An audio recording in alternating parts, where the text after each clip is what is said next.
Anders, we love you, but the Blackhawks need a new head coach.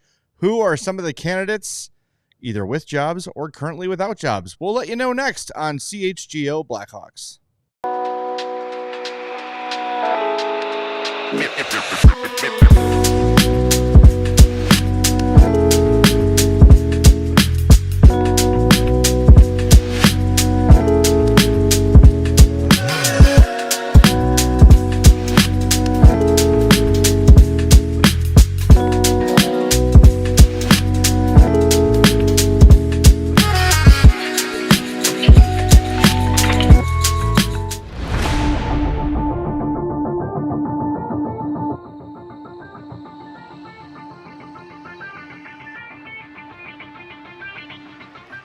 Welcome into the CHGO Blackhawks podcast. It feels like we just left. My seat is still warm from last night. Thanks, everybody, for being here. We appreciate that very much. I'm Jay Zawaski. That's Mario Tirabassi. Sarah's here running the show. We've got a lot to get to today. I mentioned the topic off the cold open. We're going to get to the Blackhawks coaching search, which I hope is kind of already underway. Yeah, I hope so. Yeah, and we're going to get to the rest of your mailbag questions left over from Monday's show. Before we get into any of it, do us a favor, hit that like button for us. Make sure you are subscribed to our YouTube page as well. If you're listening on the podcast, we love you and respect you. Please follow us on your favorite podcast app and leave us a 5-star review on Apple Podcasts or Spotify. Retupect. That's my favorite kid. The little kid with the Derek Jeter hat. Retupect. We retupect everybody here. So thank you for being here. Appreciate it. We have settled down a little bit after last night's collective meltdown as a show. You were in rear form last night, Jay. I was in rear form. That's what I was told on the chat today. It's aggravating, and I know Hawks fans are aggravated. And I think before we get into the mailbag, like after I didn't really sleep well, but after half sleeping on it, I didn't sleep well either. I still am aggravated about yesterday. That's pretty rare for me. Usually I sleep it off. I'm like, all right, new day. Right. Let's rein in the, instant overreaction after a game. But today I still am like, yeah, I feel like my rant last night was valid. I feel like I still believe what I said. Right. Yeah. And it just is, boy, let's hope for better results tomorrow in Vegas. Sure. We can hope. It's what is it? The saying? It's the hope that kills you. Yeah. Yeah. Kill me. All right, well, that'll do it for the show today, everybody. Kill me, Hope. Not Jay's wife. No, don't do that. The Hope in this. She's going to kill me. Yeah. All right, why don't we get to the mailbag questions? Hi, Sean. Sean just returned the camera. Thanks, Sean. That's so nice. Yeah, let's get to it, Sarah. I'm ready. I don't want to think about last night anymore. We will start with our diehard questions. As always, they are our priority. Yes. Okay. So become a diehard. Josh says, how many buyouts do they do this year? I'm going to assume he means this off season. There's only one buyout spot left right now. I'm certain Brody is gone. Do they buy out Foligno too? He has offered minimal on ice value this year. I will disagree with that. I think Nick Foligno, for a 36-year-old bottom six winger, is doing a fine job. Yeah, there's no reason to buy out Nick Foligno. I think that's probably just more fueled by maybe a souring of his messaging personality, saying the same things, quote unquote, every time that he talks. And they're not going to buy out Nick Foligno. He's around for next season. He'll be the captain next season again. What you do with him next season, depending on that depends on how the season goes, depends on how this coaching hire goes, depends on a lot of things. So he's a guy that's here through next season for sure. Buyout TJ Brody, that feels like a foregone conclusion. I'll be shocked if they start next season with TJ Brody on the roster. And I don't think there's a trade market for him. So I think that is a buyout candidate that's going to cost you not much. I did misspeak, by the way. You can buy out as many as you want. I was thinking retention spots. Yeah, retention spots, you can only use 3. But buyouts, you can buy out a lot of buy out everybody. Yeah, buy the whole team out, damn it. No, I think that Brody is the obvious one. I think Laurent Brossoit could certainly be a candidate too. Has not and probably will not play a game this year for the team. Yeah. and who knows what he even will be able to do the rest of his career.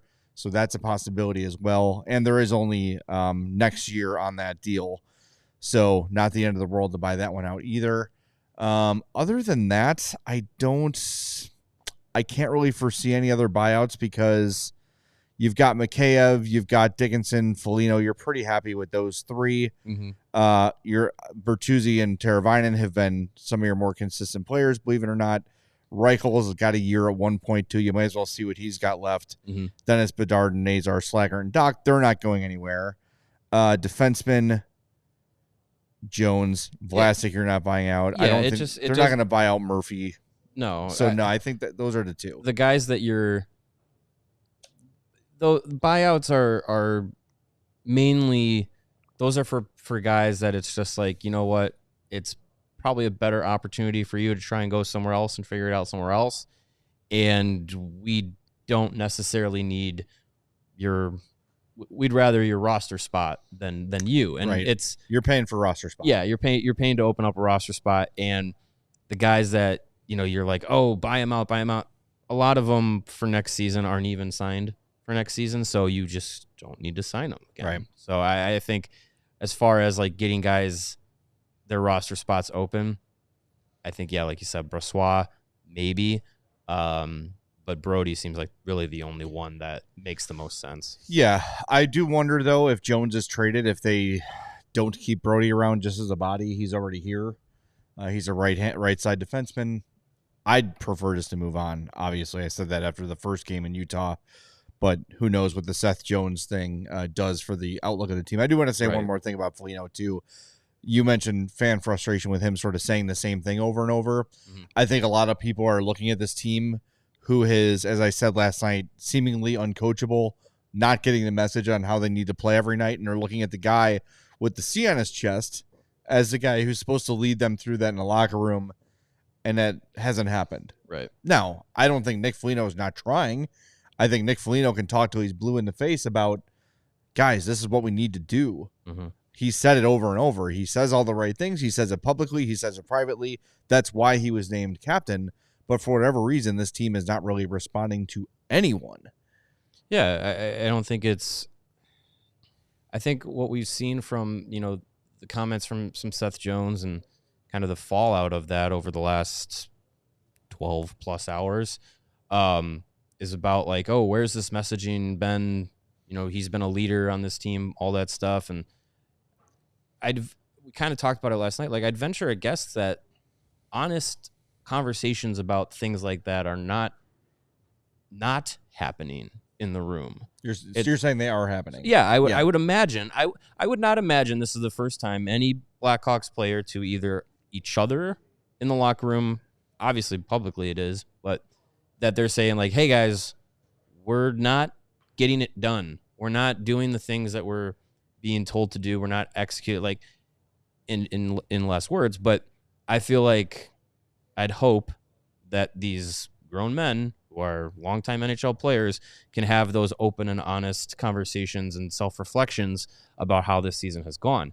So I wouldn't think that Nick Foligno, maybe it is just saying the same thing isn't getting you anywhere. Yeah. But he says the same things, and we see the same things from the team because that's what they're going out and doing. So until something changes, it's really hard to change the messaging, right? Well, the message is the same thing. There is no message to change. Get your head out of your ass. Well, because the actions aren't changing. Right.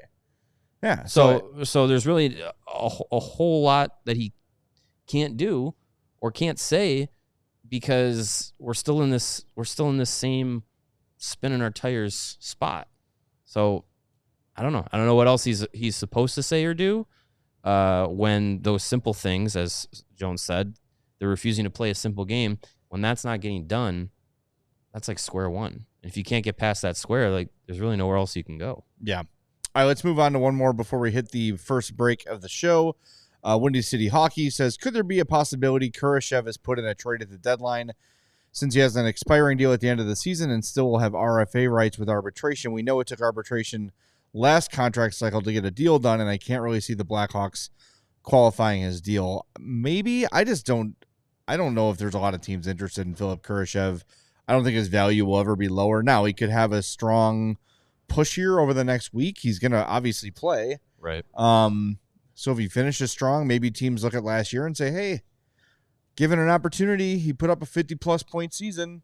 Let's take a flyer on this guy, a reclamation project, maybe. But it's not something I would count on. And I don't think if you're trying to make a big deal, if Philip Kurashev is the kind of piece that's going to make or break something to put it over the top. I think if anything, it would be done to free up a roster spot or help a team through injury or something like that. That's kind of how I would see it. Yeah, I can't imagine there's anyone giving you anything for Philip Kurashev, especially with the production he's had this season and the money he's making. Like, I don't see it. He seems like a guy that, barring a 2-point per game pace to finish the season, is probably going to walk in the offseason. What it feels like to me. Yeah, it's both teams just kind of happy to say, let's just give it another, both parties just looking for another opportunity elsewhere. So, yeah, I think the Kurashev era is over in April. Nice kid, but, Yeah, and I think with where the prospect system is at, and you're looking to open up roster spots and guys that are going to be here either at the end of this season or going into next season. I think you have some guys that have ceilings higher than what Philip Kurashev could be. So give them an opportunity to grow. And Kurashev is still, he's not old. I'll say that. He's not old. 25. Right. Not old, not necessarily young anymore for him. He's not a prospect. He's just like kind of like this middle guy who's like doesn't really have a footing for the future.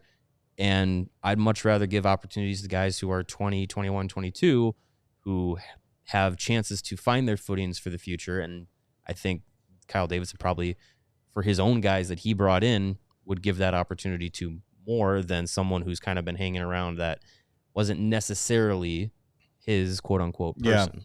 It'd be one thing for me with Kurashev if he was playing well and just not getting the results.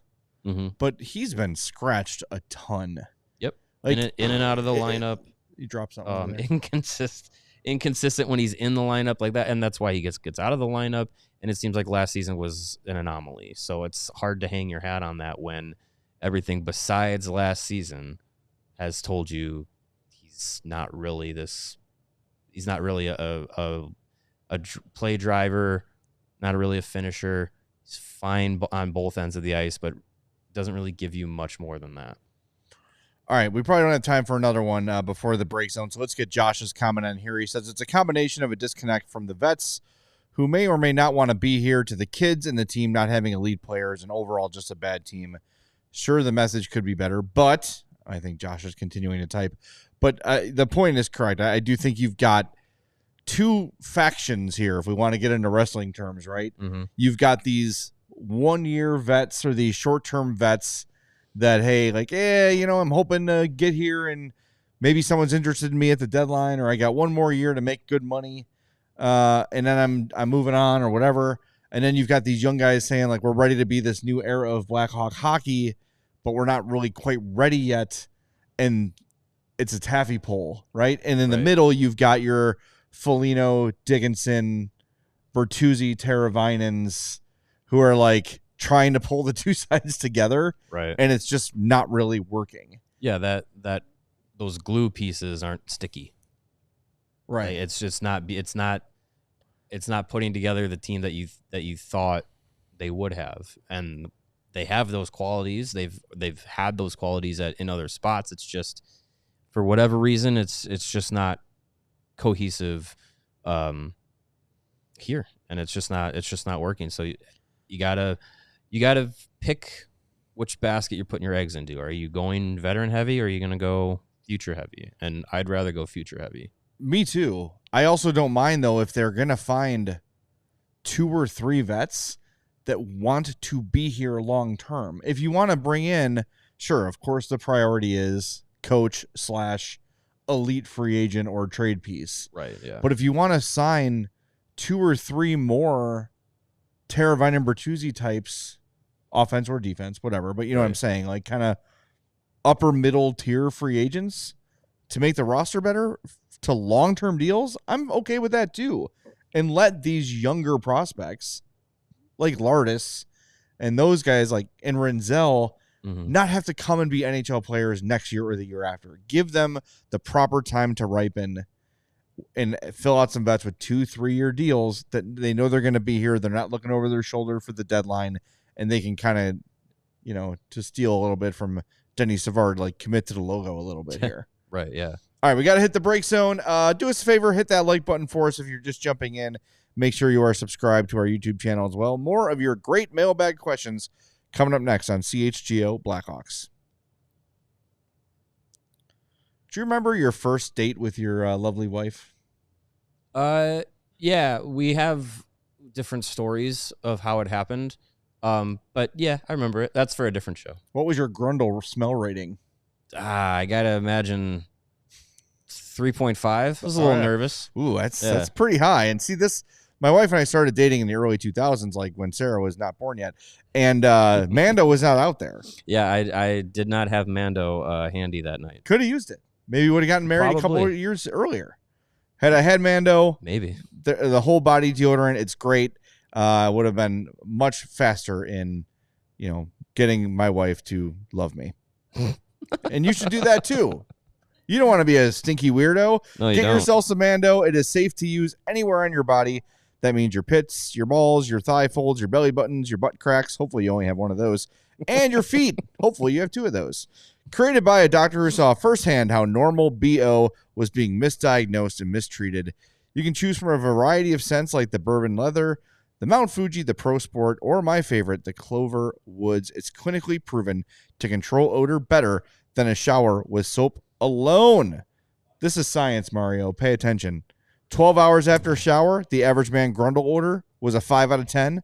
With Mando, the average Grundle odor is a 0 out of 10. Yeah, 0 is better than Support 5. the Grundle sniffing industry and buy some Mando so these people can get the well-deserved raises they need. Support your local Grundle sniffers. I think they're unionizing, I've heard.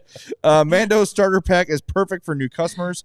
It comes with a solid stick deodorant, cream tube deodorant, and 2 free products of your choice like mini body wash and deodorant wipes. I keep those deodorant wipes in my car. They are clutch. Smart. And free shipping. And as a special offer for our listeners, new customers get $5 off a starter pack with our exclusive code.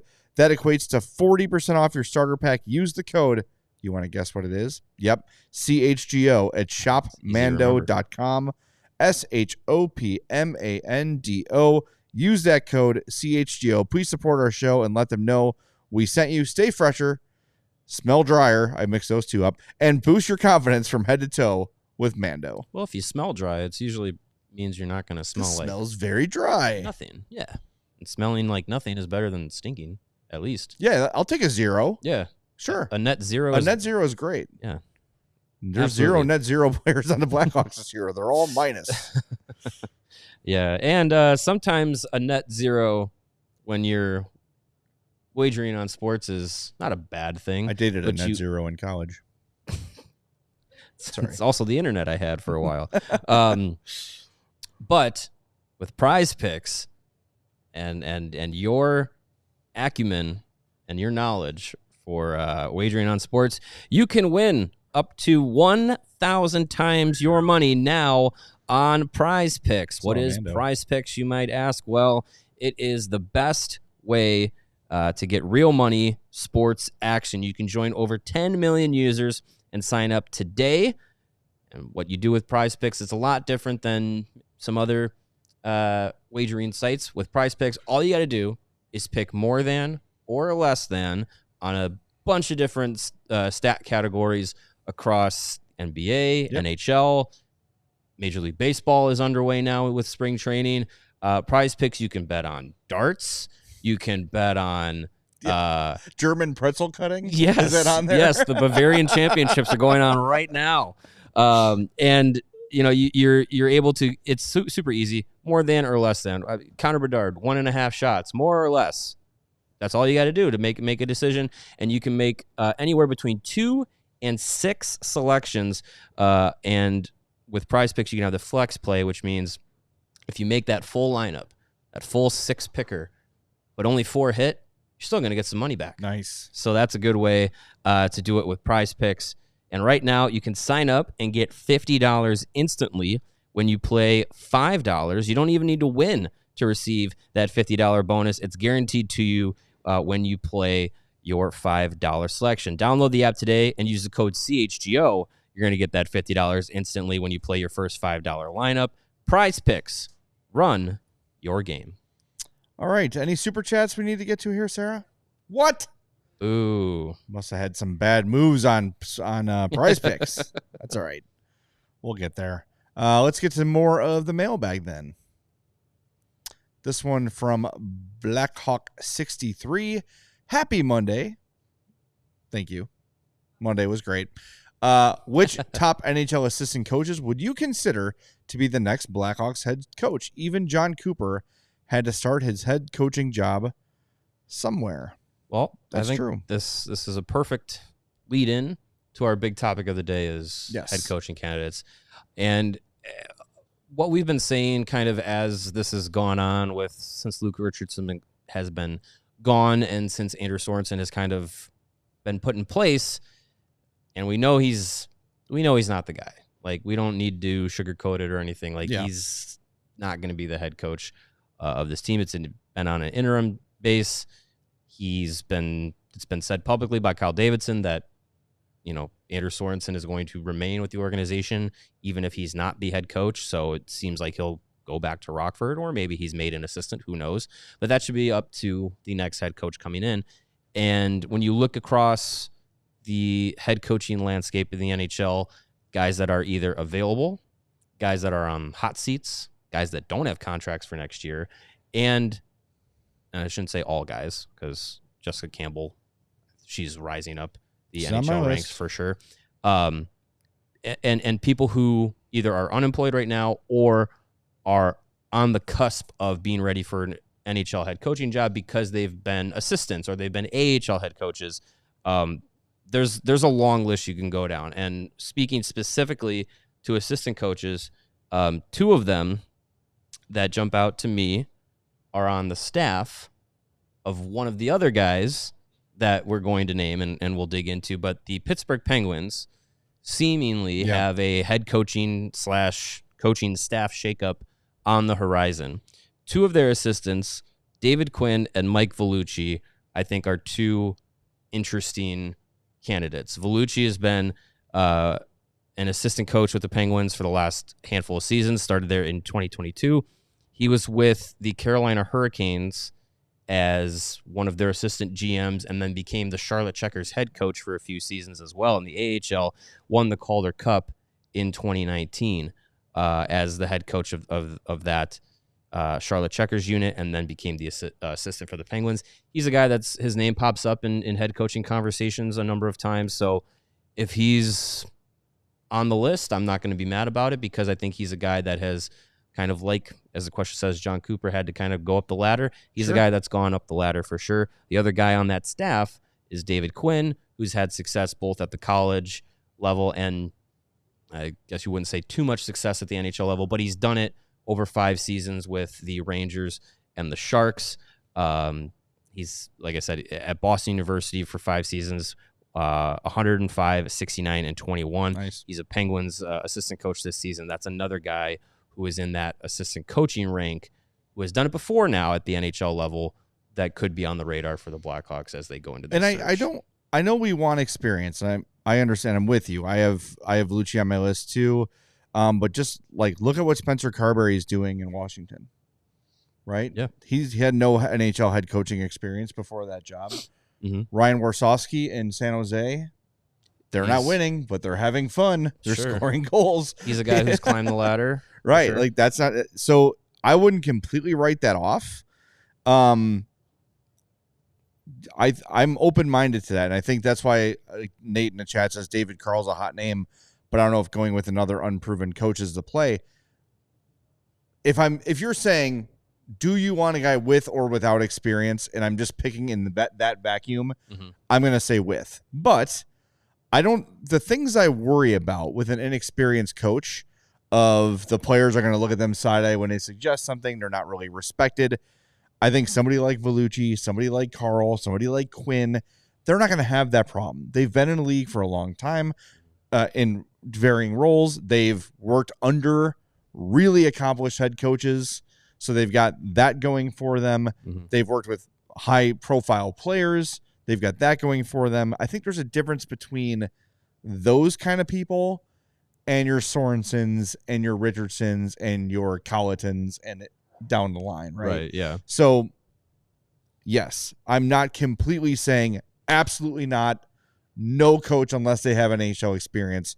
I'd almost rather somebody like this than a retread like, and it might be fun to cover, but like Bruce Boudreau, or if Peter Laviolette gets fired, like, are we trying this again? Yes, and I feel like guys like that too. Like I'll throw Torts in that discussion as well, because he's a guy that could be out in Philadelphia. Like those guys, just Gerard Gallant, Peter Laviolette, Tort, like they definitely are not here for a long time, and maybe a good time, maybe a bad time. Who knows? But they don't seem like they stick around for a long time. And I think what the Blackhawks probably want is someone who is going to come into the organization now at this stage of the rebuild rather than in the teardown process like Luke Richardson did, and be able to be the coach that can see it through and get them.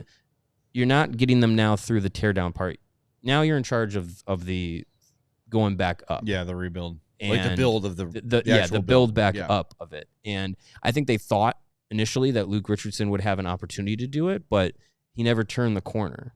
Like he was able to get the team through that teardown season, that first season where they were bought in, just not talented enough, and then either the buy-in died out or it just got stagnant. Either way, it wasn't good enough. So now you're going into you're going in with an opportunity to get someone who's going to help push things onward and upward.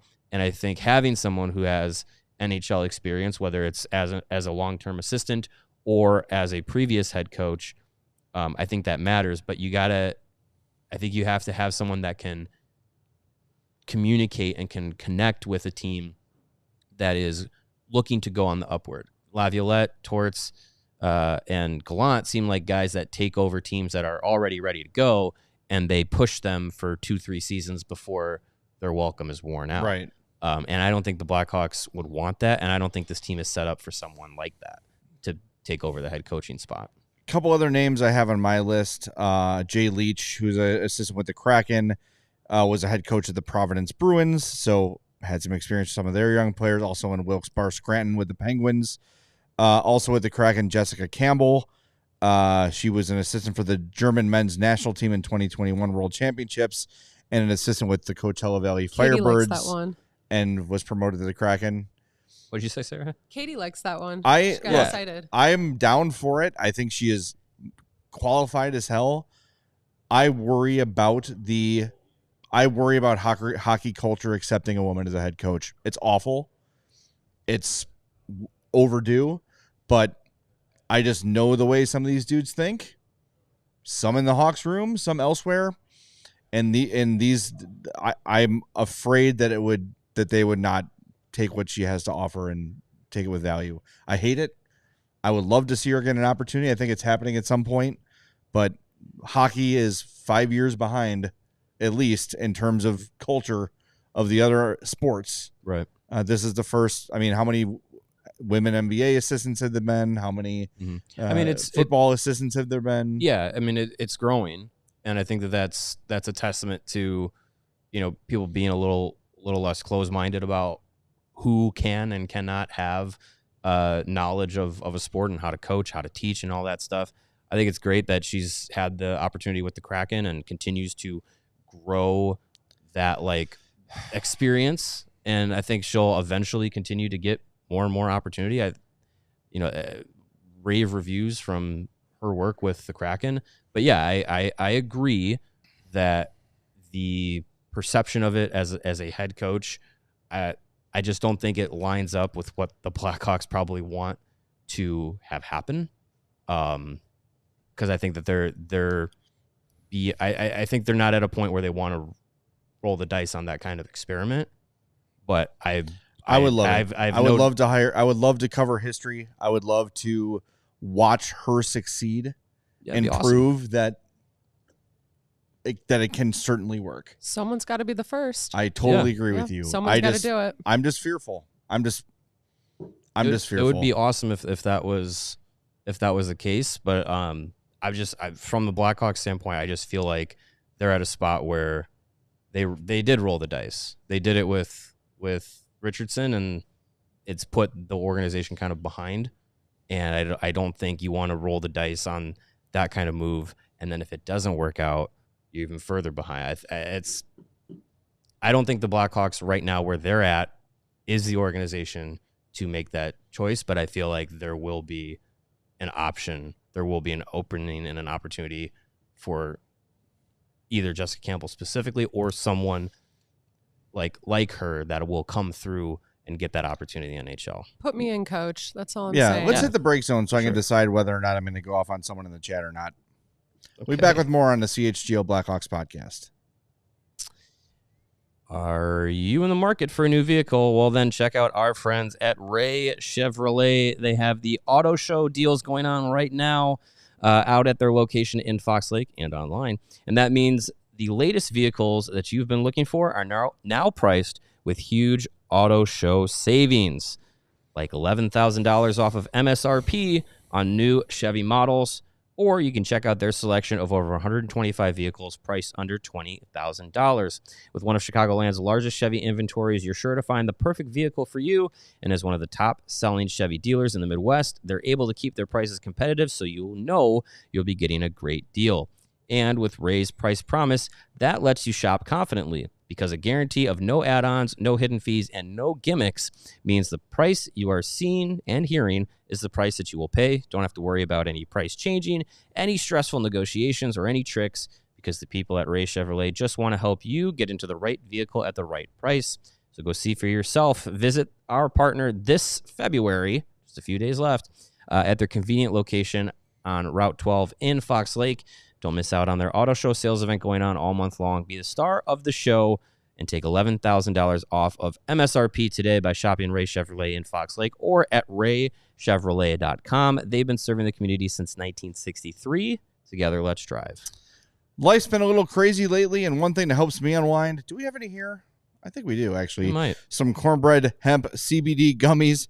Have you been looking for a natural way to relieve aches and discomfort? Yes. The CBD gummies from cornbread hemp are formulated to work with your body, not against it. I'm not as young as I once was, said me every day of my life, but I care a lot about maintaining my physical and mental wellness. Cornbread hemp CBD gummies are a big piece of my wellness plan. I've tried everything under the sun, and cornbread hemp CBD gummies not only work the best, they taste phenomenal. I have to remind myself, hey, these are not gummy bears. Don't just sit there and munch on the gummies, even though sometimes I would like to do that, including this moment right now. Cornbread hemp CBD gummies are made to help you feel better, whether it's stress, discomfort, or just needing a little relaxation. It's formulated to help relieve all those things, including sleeplessness, which is my number one. Need that. Right now, they're offering CHGO listeners 30% off their first order.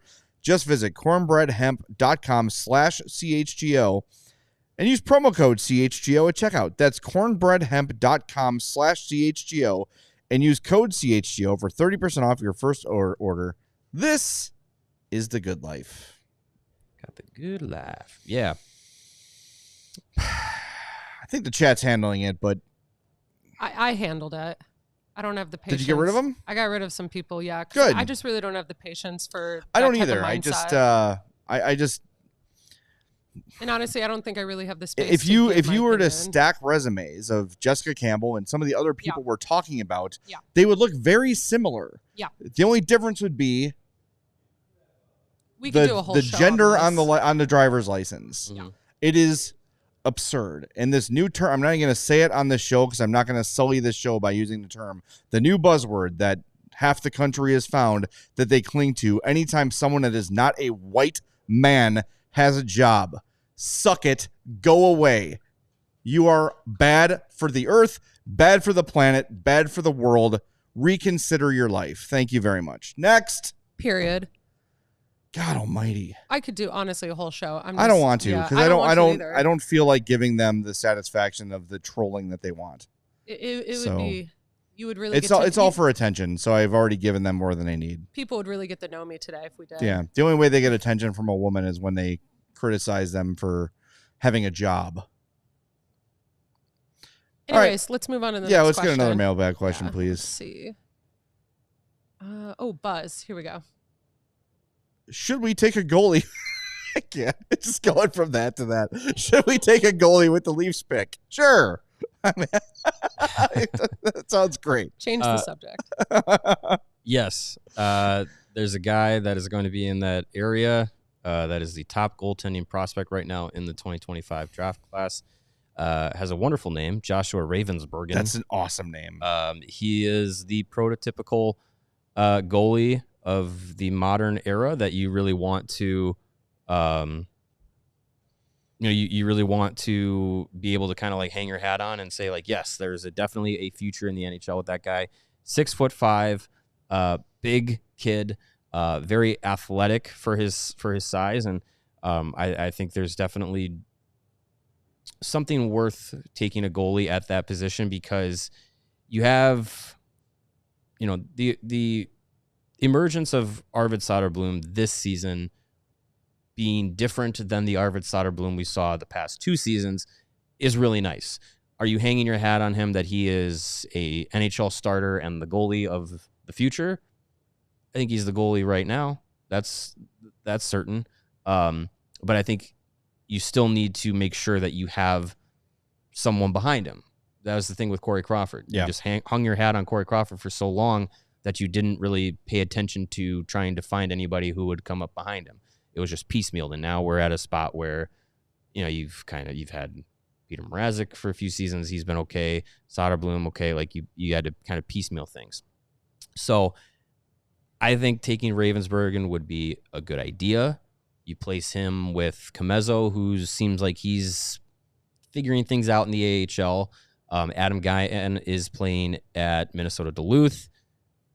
I'm not going to say there's anything to worry about because goalies take some time. Yeah, it's his first year in college, yeah. but not necessarily lighting it up between the pipes. So I think getting another guy that you would then bring into the system and kind of have behind Comezzo and Guyan that you can say is this is someone that we're figuring to be potentially part of our NHL future or a nice, backup plan or anything like that, or a trade piece down the road. Like I think, as you look at the goaltending situation, it's better to have more than just one guy that you're pointing to. Yeah. You have to have options. So I would do it. There's also some guys that in the second and third round you could target as well. But if you want to be bold with the goaltending position, I'd be fine with it. Yeah, I mean, why not? I know this team has a lot of other needs too, but if you feel like there's a guy who is certainly at a higher level than other guys in the draft, and you've got to pick there, that's another of the benefits of having so many draft assets. Right. You could also trade some of your lower picks up to the Hawks have the ability to kind of maneuver throughout the draft however they want. They've done it before. They're certainly not shy in doing so. They tried to do it again last year to get both Levchinov and Demidov. Right, they tried. And the little ball of hate had to ruin everything. But that willingness is there. So, yeah, I think if they're sold on a goalie, then I don't think they'll be afraid to take it. Yeah. So, by the way, in my frustration, we probably moved on from the coach thing a little bit quickly, so we can get back to that a little bit real quick. I got an email from a inferior betting site. Mm-hmm. I get these every day from inferior my old days sites. at the Score. Mm-hmm. But these are the odds for the next NHL head coach to be fired. And we talked about this a little bit last night, how people thought Mike Sullivan is not going to get fired by Pittsburgh. He is the leading candidate to be the next coach fired. He's a 3-2 odds to be fired. Mm-hmm. It's a plus 150. Next on that list is Andrew Burnett at 9-5 and a plus 180. Everyone else has, negative odds. Patrick Waugh, Peter Laviolette, Greg Cronin, Lindy Ruff, Rick Tocchet, Martin St. Louis, Jared Bednar, Ryan Warsofsky. That's not going to happen. Dan Bilesma, Travis Green, Andre Tourigny, John Tortorella, and Dean Evison. That's your list, but some of those are pretty high odds. Yeah, I mean, I feel like I feel like with Sullivan, like if and when the Penguins miss the playoffs, I think that's the time that they're probably going to move on from him, because it looked like it was kind of a foregone conclusion as the regular season was going on, but then just that kind of steam faded away a little bit. But I still think he is a guy that they're going to move on from, and I mean, it seems like Pittsburgh is at the end of their run with guys like Crosby and Malkin and Letang, and Sullivan's been there for a while. He helped them win a Stanley Cup. Like it seems like that changeover is happening, and it probably happens first with the head coach. Yeah, and look, I think coaches getting fired doesn't necessarily mean they're bad. You just run your course. Coaches always run their course. Bill Belichick was fired. Joel Quenneville was fired before any of the scandal hit. Right. Like a lot of really good, really accomplished head coaches lose their job in sports just because after a while you just need a new message, you need a new voice. It's very rare that guys like Mike Tomlin happen. Well, I mean, and the Steelers are such a unicorn in that regard. Where like 6 coaches ever. Right, yeah. Is it even 6? I don't even know if it's even 6. 5. But so it's rare. That's so rare. So yeah, I mean, it's part of the gig. Coaches are hired to be fired, and I don't think Mike Sullivan being fired should give you any concern. I will say too, some people are saying, why would you be interested in any of the coaches with the Kraken? The Kraken aren't very good. That's true, but you got to look at the roster too. Like, what are they dealing with? What do they have there? Mm-hmm. I think the Kraken are maybe slightly underachieving, but when you look at that roster, it's not stacked by any means. Yeah, and different coaches can sometimes have different impacts on their teams based off of what responsibilities they have, and also like if you're talking about assistants, giving them an opportunity to kind of oversee things or have a fresh perspective with a different organization, that can sometimes change how change those kinds of results. So yeah, I don't think necessarily just because a team is like a roster is bad that a coach is bad. Right. Another name that I want to bring up that was brought up last night was Jay Woodcroft. He's a guy that has been an assistant in the NHL for parts of 10 seasons, both with the Sharks and the Oilers. He coached in the AHL with the Oilers, Bakersfield Condors, before being brought in to lead that team in 2022. Got them to the Western Conference Final. Had a lot of short-term success with the Oilers, which could you say, hey, it's Connor McDavid and Leon Draisaitl and the Oilers, you're going to win games? Sure. But I still think you have to be able to get something out of those plays. You can't just skate onto the ice and say, oh, just go out there, do whatever you're going to do, and you're going to win. Like, you still need to have some strategy and have some coaching for those guys. So I'd say Jay Woodcroft is definitely someone that should be on the radar, and a guy that was actually tied to the Blackhawks when they were going through the searching process with Luke Richardson was Todd Reirden. He's had 12 years as an NHL assistant coach. He's had 2 successful, I would say, seasons as a head coach with the Washington Capitals in 2018-19 and 2019-20. But things didn't necessarily end the way I think Washington had hoped in those seasons. First round exits in both years, but an 89, 46, and 16 record over those 2 years. That's pretty good. That's 2 winning, high winning percentage seasons. So he's a guy that's been connected to the Blackhawks. He's from Deerfield originally. So if that means anything to you, they have to hire him. That's another connection there. So I hope that the Blackhawks, when they get into this coaching search, cast a wide net. And I remember people freaked out too when they were interviewing GMs, and why am I blanking on the name? Peter Chiarelli's name was out there. Right. Like, there's nothing wrong with picking brains. Well, in the NHL also, because I remember that too, and being like, "Dear God, no." there is whenever you get into front office searches and head coaching searches and stuff like that, the NHL also puts in their own 2 cents of like, you should also interview this.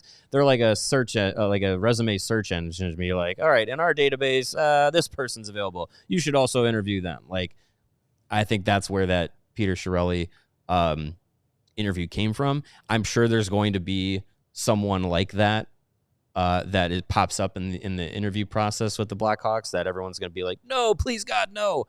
But it more than likely, I think, will be someone that maybe was pushed to them. But again, I hope they cast a wide net. I hope they work for the Bears. Get a lot of perspectives, and you have to get this right. We talked about it last night.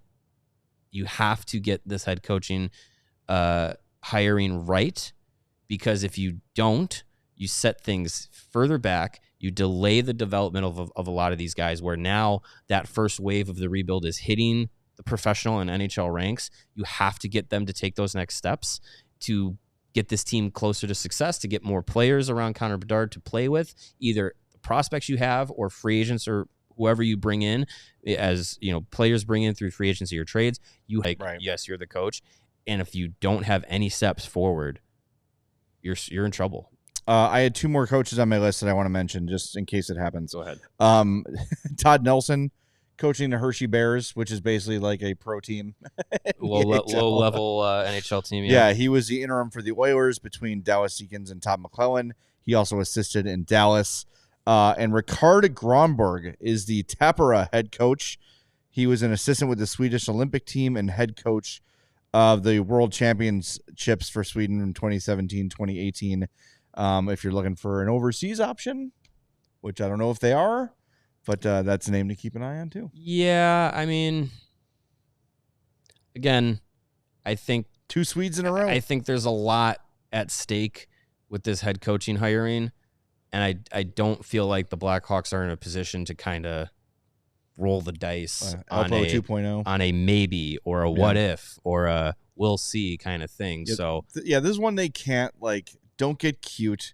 Don't overthink it. Don't try to be the smartest people in the room. Just make a safe hire. This feels like, well, not even safe hire. I think you got to go with someone that secure maybe is a better word. Just a more known commodity. I think is something that they got to go, that they are likely to go with. The only person that I feel like I would be comfortable with in that we're rolling the dice kind of situation would be David Carl, because of the track record of success he's had at the University of Denver, 2-time national champion in recent years. He coached the Team USA World Juniors team the last two tournaments. Both ended up with World Championships golds. He's got familiarity with Sam Renzel and Frank Nazar and Oliver Moore, and Aiden Thompson as well. So that would be the one that feels like the Ben Johnson. Maybe. It might be. The guy that everyone around the game seems to know, this is the next guy. Yeah. I'd be okay with it. It's not just Hawks fans. It's not just, everyone around the game is basically saying whoever hires David Carl is going to hit a home run. Yeah. So I'm fine with that one specifically. But now, he's also got to have mutual interest, because leaving a really good thing at Denver for the Blackhawks, which is not a really good thing right now, that's a big, that's a leap on his end. Brinks truck full of mutual interest. Sure. I mean, it's fine. It's just money. It's not my money. Yeah, and Windy City Hockey correctly calling me out for not nominating Florida assistant Tuomo Ruutu. I can't even dream, because I'll be too heartbroken if it doesn't happen. So I'm not even going to bring it up. But thank you. The former Hawk that's going to be the head coach is Jonathan Toews, obviously. Several Ruutu jerseys ready for the set if it happens. So perfect. I got 3. Always be prepared. 3 Tuomo Ruutu jerseys. That's less than I thought you'd have. The way you talk about it. All right. Next one. Let's do some fun ones. There's some fun ones left, I believe. Yes. I like that one you just had up. The one about Bedard is fun. This is Jake. He says, prompted by a conversation with a Leafs fan at the game, Olympics 2026, Connor Bedard scores in overtime to win the gold against USA. Are you happy or sad? I'm I'm happy for Connor Bedard to have that moment. That would be a huge accomplishment. I mean, look at, the etching in history that Sidney Crosby has for the 2010 goal in Vancouver on top of a Hall of Fame career. I would be really happy for Connor Bedard to have a moment like that. Would it feel a lot like when Patrick Kane got the breakaway on Chris Chelios night? When I think I was sitting next to Greg and I went, of course. And I think I was in the parking lot by the time the puck went in the back of the net because I just knew it was inevitably going to happen. I feel like something like that hurts more. Yeah. Than a regular when it's against the Blackhawks than against Team USA, because the Team USA fandom is, I was born here, so I'm rooting for Team USA, and I want those guys to represent the country and have success. And I want USA Hockey to have that kind of success and be on that stage. But, losing the Four Nations in that fashion, it stunk, but also I got over it quickly. If it was Blackhawks losing in Game 7 of overtime of the Stanley Cup Final, I don't care who scores it. That is going to gut me for years. I'm still not over Nick Leddy's ass. You can clip that and distribute that as you wish. Sure. And Alec Martinez. Maybe that's why I'm so specifically pissed at him lately, because there's a little part of my soul that just will never like him. We'll just never accept him. Yeah. Got a $10 super chat from Max, who says, whatever the name of the next coach is, she needs to bring in a winning culture. That's so clearly the biggest problem with this team. Yeah. The vets were supposed to bring that culture. Absolutely. What? That is a home run super chat. Thank you, Max. Dead on. There's nothing to add to that. That's totally true. Everything you said is dead on. I think I've written about it before, but I think that winning culture should come from this next group that's coming up. A lot of them are coming from NCAA champions, World Junior champions, overseas championships, or championships in the Canadian junior leagues. Like, a lot of those guys have come from all of those scenarios, and you can experience some winning in Rockford as well, but bring all of that experience to the NHL locker room. Have that confidence that you've been in big game situations before, and now you're doing it now you can do it at the NHL level, and you're around guys that are in the same boat, and you start maybe building some confidence, and maybe it doesn't come right away. I don't think a team of 24-year-olds, average age of 24, is going to rock the world in the NHL and win a Stanley Cup. But I think being able to grow that together, come from some familiar backgrounds in your development path, and bring that all in, and you have a head coach and some veterans that have had some success as well at different levels. Like, I think that all can come together. And I think that that's a big part of moving forward, is having that group of young guys who are pegged to be the future of the organization, having them do it together, do it as a unit, do it as a group, do it as buddies, as boys, do it for the boys, right? Yes, always. Damage Lightning. I feel like we've answered this before, but we'll do it again. Could an original 6 division work in the NHL? If so, would it actually ever happen? It's what everybody wants, but the NHL doesn't ever seem to do cool things like that. I would absolutely love it. Of course it would work. Of course it would work. And I do think, I don't know. I don't know how big of a mover the original 6 is for Utah fans and Vegas fans and Carolina fans. Like, do they get excited when an original 6 team comes to town? No, but original 6 cities get really excited when an original 6 team comes to town. Yeah. And I think, unfortunately, and the reason I think this will not happen is because the only team really impacted by this is the Hawks. The other 5 are in the Eastern Conference and play each other way more often. Yeah. So it's not really even on their minds, where it's like, with the Hawks are like, we never play the original 6. Twice a year. You get 2 games a year with that's basically each of them. Yeah, that's not enough. So, I mean, the hope is if they keep expanding west, that eventually the Hawks are pushed into the east.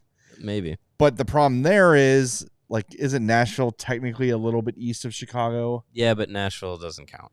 Like, yeah, I Nashville could certainly Nashville is a Western Conference vibe. Yeah, you could do some gerrymandering. Why not? With the map to make the Hawks an Eastern Conference team. Yeah. And boy, would I be all for that from our point I of view. sure would be too. A lot of 6 o'clock starts, and that would be great. Mm-hmm. I don't think it will happen, but I think it would be great for the game. I would love it. I would love it. Yeah, and Nate says Detroit would cry about having to play games in the Central Time Zone. Yeah, but maybe then no, it wouldn't really change how they play the rest of the West. But no, it'd only be against the Hawks though. So yeah, it wouldn't even change that much. Yeah, it would only be the Hawks. You wouldn't be asking them to be in the same division as the Blackhawks and the Blues and the Wild. Right. Like, and were they in the same? Were the Stars in that division too? Yeah. Yeah. So instead of 20 times a year, you're telling them play in the Central Time Zone. It's what, 4 or 5? And then you have games against the Western Conference teams that you're obligated to play anyways. So yeah, I don't think it would be a huge problem. You can make this work. If 5 of the 6 teams are in the Eastern Time Zone. The problem is that you have 8 team divisions. So you'd have to I'd say the original 6, and then you plus Pittsburgh, St. Louis, what were the next 6? No, I would say original 6 plus Philly and Pittsburgh. Rivals, Eastern Time Zone. They feel like more old school franchises. That would be amazing. I would like that. And they're rivals with the other teams too. Yeah. Philly and New York and Philly and Boston, and yeah, I think it would be awesome. All right, the 6 teams added in 67, just so I have it right.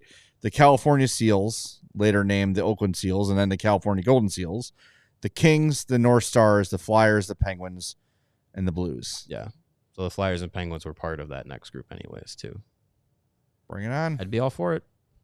I want to thank JB for a nice comment in the chat. We get a lot of those, but specifically, he says you guys do the best Chicago Blackhawks and overall hockey podcast of all time. Well, that's not true. Thanks, JB. Love listening to you guys. Thank you very much. It is true. Thank you, Sarah. Yeah, Do you consume a lot of hockey podcasts? You guys are the only hockey podcast that I consume. It's the only one you need. The only one I need. Yeah. There was a comment I wanted to get to earlier, too. I think I told you to save it, Sarah. The name of the guy was Celestial. Yes. He says, seems everyone but the Hawks sphere knows Davidson is the problem. He will muff the next coaching hire. I've not seen Celestial design in chat very often, which is fine. We love new people. I just want to clarify that, though. That is not the case at all. Kyle Davidson has a very good reputation around the league. And a couple weeks ago, maybe I'll tweet out if I can find the specific episode because there's so many. But Elliot Friedman was talking on 32 Thoughts about how much Kyle Davidson impressed the other GMs in the league early in his career. That they like the way he operates. They like the way they've been very impressed with his general managing. So it's not, I think if anything, it's the opposite. I think people in Chicago are down on Kyle Davidson because he doesn't have Rod Brindamore face and he's short. So somehow he's unqualified. I think that his reputation around the league is very solid. So yeah, that's not for me. That's from I still have faith in Davidson to get things right. Is he blemish free? No. I think there's some things that you can say like, "Oop, that didn't work out," and we're in the middle of a season where there's a lot of "oops, that didn't work out." But I think you still have, as far as the rebuild goes, enough faith that the Blackhawks will get to a point with the group that they have and the group that they have coming that they'll get to a point where this rebuild plan starts to turn a corner. This head coaching hire is a massive part of it. This offseason, it is a job altering hire. If he messes this one up, this offseason and free agency class is also part of that. If this head coaching hire goes sideways and this offseason doesn't bring in the game-changing free agent or at least players that are going to be a part of the next couple of years and push the team forward, like if it's not Rantanen or Marner, but it's maybe Ehlers or Brock Besser or someone like that, and it doesn't work out, then I think you have a real 100% hard look at Kyle Davidson and say, the rebuilding process with the prospects, you get a passing grade. NHL club, but NHL success is what matters, the most. Correct. So are you a good development or a director of scouting and development? Maybe. Are you a good NHL GM? You have to have that conversation. That's right. A couple other things I want to get to. Young Dangle God is not asking about Patrick Kane for once. He says, quick question that you may have answered. Can the Hawks make a sign and trade deal for Mikko Rantanen, or is that not allowed since they already retain his current salary? Yes, they can do that if they wanted to. They could trade for Mikko Rantanen and do a sign and trade because the contract's up after this year. They would take on the rest of the contract. So they would get the rest of his contract back. Yeah, if you're saying this season or even in the offseason, they can reacquire. A sign and trade would work. So if Mikko Rantanen gets traded after the deadline, which is unlikely, it feels like either Carolina is going to say... That would have to happen at the draft or after July 1st. It would have to happen at the draft because then he would become a UFA July 1st. No, but what I'm saying is you would trade for him before that. Before the trade deadline. Carolina is the only team that can sign him to an 8-year deal. Yes. If he reaches free agency, the limit is 7. So yes. Same with Marner. So if you want to acquire a guy, and that could be something too where the Hawks look at Toronto or Carolina or wherever Rantanen ends up at the end of this year and say, look, we want him. He's leaving. Why don't you sign him to an 8-year deal? Let's get on the phone with his agent. We will trade for his rights. You sign him to an extension. We trade him and get him back. We can get the 8 years. They can do that before the deadline. Yeah, they absolutely could. Absolutely, they could do that. Yes, and it wouldn't kick in until next year. Correct. Right. On that note, in talking about Kyle Davidson, and you're saying like there are events and misses. Of course there have.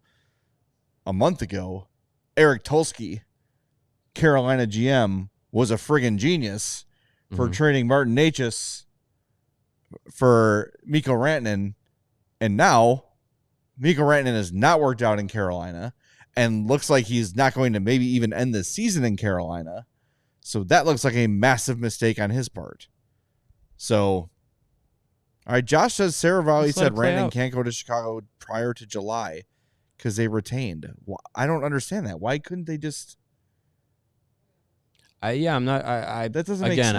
I don't think that's ever happened to where a team is retained on a player and then brought them back in the same season.